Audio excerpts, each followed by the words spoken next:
Merci, Madame la Présidente, Madame la Commissaire, chers collègues.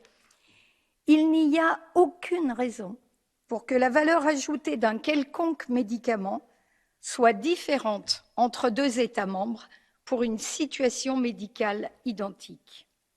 Pourtant, après leur enregistrement par l'Agence européenne du médicament, les produits de santé font l'objet d'une évaluation menée concomitamment, mais sans convergence, dans les 27 pays de l'Union.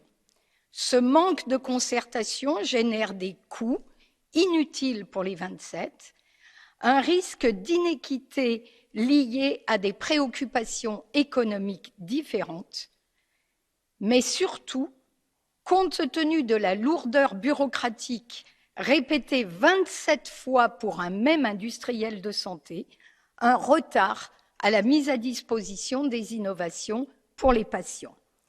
Le nouveau règlement évaluation des technologies de santé est enfin sorti de l'oubli grâce aux efforts de la Commission, de la présidence portugaise du Conseil et surtout de ce Parlement, et merci à Timo Wolken pour sa détermination.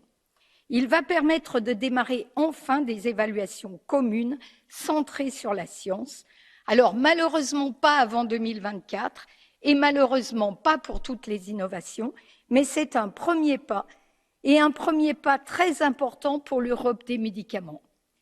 Car il n'y a pas non plus de raison pour que le prix d'un médicament soit différent d'un pays à l'autre, et ce premier pas est celui du cercle vertueux par lequel l'Union européenne pourra non seulement évaluer, mais aussi négocier d'une seule voix et conjointement les produits de santé à leur juste prix, sur le modèle de ce que nous avons réussi pour les vaccins.